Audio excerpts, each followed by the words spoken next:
the polar vortex is going to have huge implications for the long range pattern over the next few weeks in the lower 48 because a polar vortex that is more stable will bring us warmer air, but more of a disrupted polar vortex, which is possible in the middle of February, will bring us shots of Arctic air.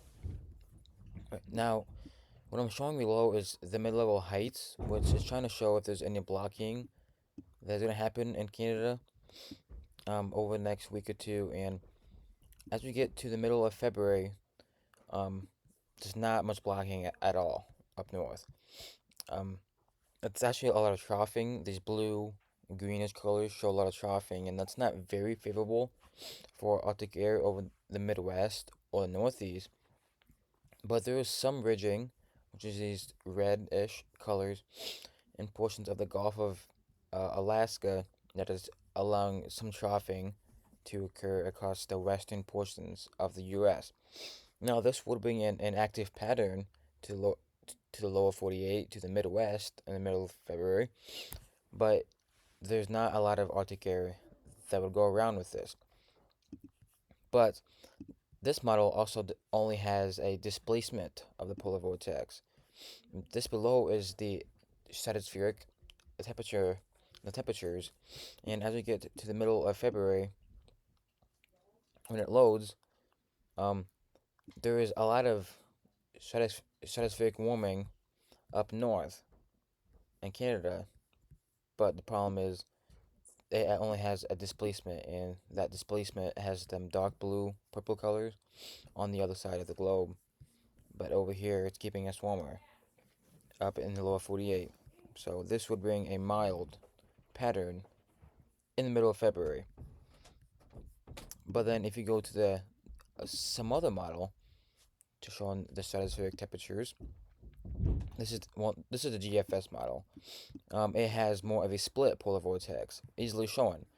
You got these very warm temperatures in the stratosphere happening in Canada, northern Canada. But then you have these two different areas, lobes of the polar vortex. One is in the lower 48, one is across the globe up in Asia in them areas. Now, this would bring a lot more Arctic air and possibly a winter storm or two in the middle of February. Now, this starts to happen around the middle to end of next week or so, and it would continue probably for at least a week and a half, if that would happen. But then, even as you see by this model, it starts to take away that stratospheric warming after just a week and a half, and um, that's would bring us a much warmer pattern, anyways. So February is definitely trending a little bit warmer than it was expected a few days ago. Um, but that is also just how long range forecasting can be sometimes. Now, below is an ensemble showing the temperatures at the surface. So, what I showed below was a loft. Now, if this Arctic air does happen aloft, can it be filtered down to the surface? And that is always a problem. Well, it was last winter. This winter, it's been pretty easy to happen, as we've had a quarter than average winter so far for the temperatures.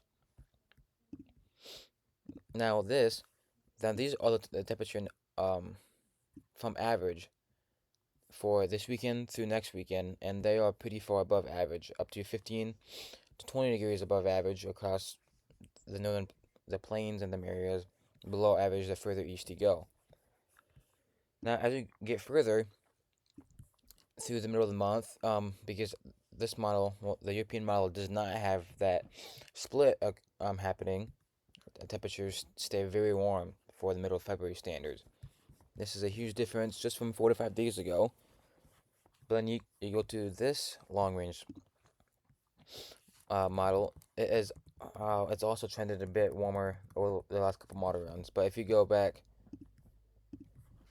multiple model runs for the same time frame, the 10th to 17th, temperatures were pretty far below average. So definitely a big warming trend over the last few model runs, and that will probably need to be said a lot more over the coming days, and it is all because of the polar vortex. Now we can also look at some teleconnections.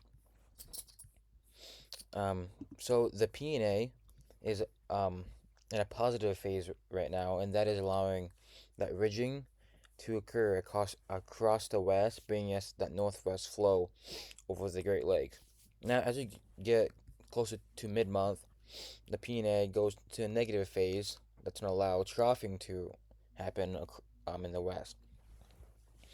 This typically brings a more active pattern across the Midwest, but it can also be warmer, especially as you get further east as well. Now, the WPO is in a negative phase right now, and that is allowing. We've had some Arctic air move in, but now it goes into a pretty deeply positive phase through the middle of the month. But next week, through the 17th to 18th of the month, then it tries to go back down again.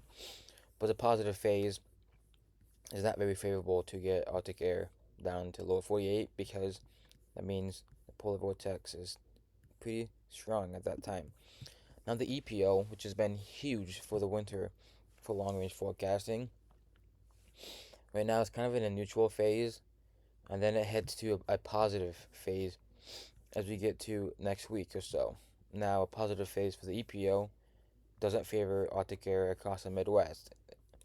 Um, with these teleconnections coming together, the troughing would happen across the West rather than the Midwest or the East like we've had for the last several weeks.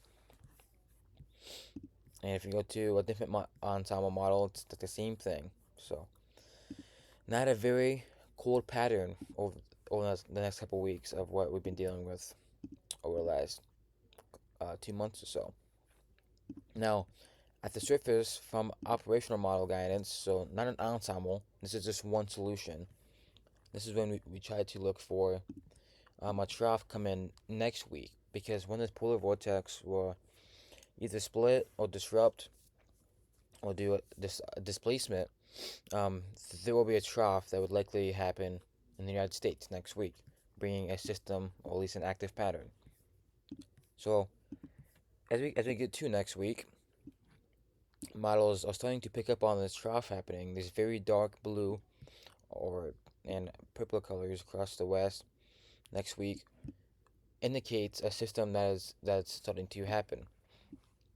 And it tries to move east as well. See, this is the same trough across the southwest. It will move east later next week, bringing in a chance for rain and snow, maybe even some thunderstorms, just depending how warm it gets up into the Midwest. But and then as you can see, as we get further to the 17th or so, it even has more troughing happening across the west, but some pretty big ridging across the east. Now, this look of an upper air pattern would probably favor some severe weather chances, even the further south you go.